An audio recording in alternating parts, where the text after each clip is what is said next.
My guest today is Karen Matthews of Inside Out Marketing.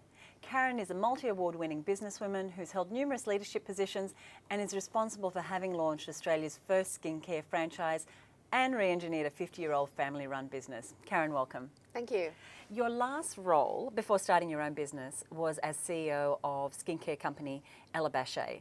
And one of the many, many achievements during the 10 years that you were there was creating a franchise business model for the company. Now, who did you have to convince that franchising was a good idea for this well-established business to go? Everybody. The short answer is everybody. Everybody starting with the chairman, the owner of the company, who's also the only family member in the business. He needed to understand that it was a way of taking the business forward without destroying the integrity and the heart and soul of the business that he created. So that started with him.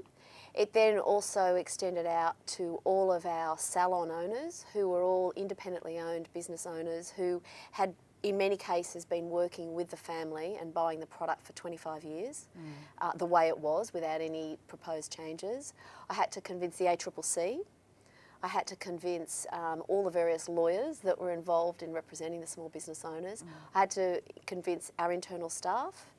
And I had to make sure myself, all the way through the process, I felt good about what we were doing. Not so much what we were doing, but how we were doing it.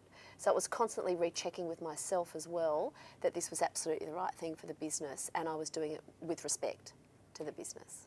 With respect, and also having to show a lot of leadership. That's right. And really back yourself up. So let's talk quickly about leadership. What does it mean to you?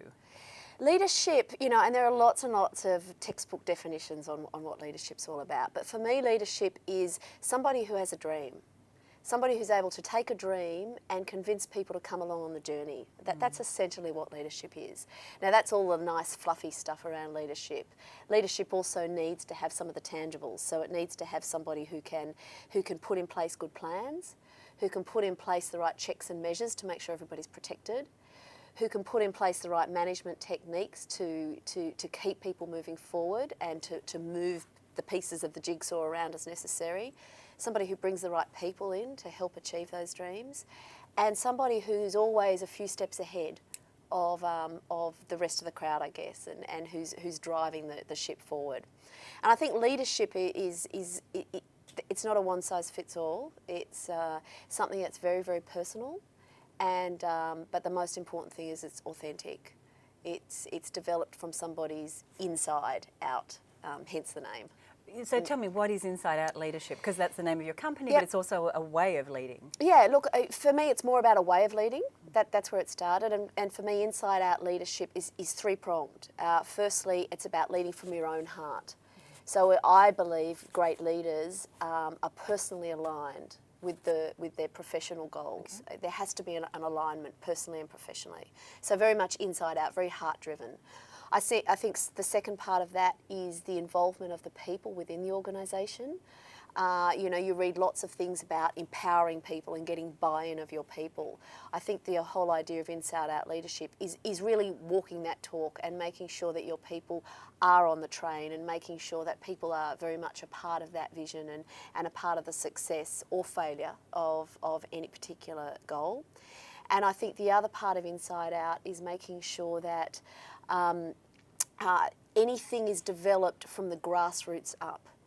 So it's not just a matter of coming in as a new leader or a new CEO and making a whole lot of changes to be a hero and doing that with blinkers on and not actually taking into account many aspects of a business, whether it be an industry, whether it be a history, or whether it be the people. And that's the other aspect of Inside Out. One of the things I read was that one of your mantras is fight to the death for what you believe in.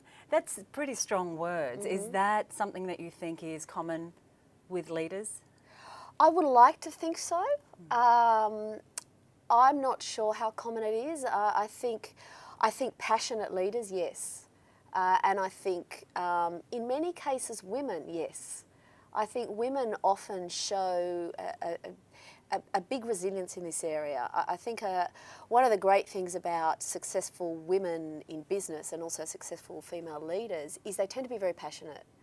And with that goes this determination to be successful and determination to achieve their goals. So I think fighting to the death is something that's quite common. I think it's possibly more common in females, and particularly in smaller to medium-sized businesses, because there's the capacity to keep pushing. There's a capacity to be more flexible and change direction quickly.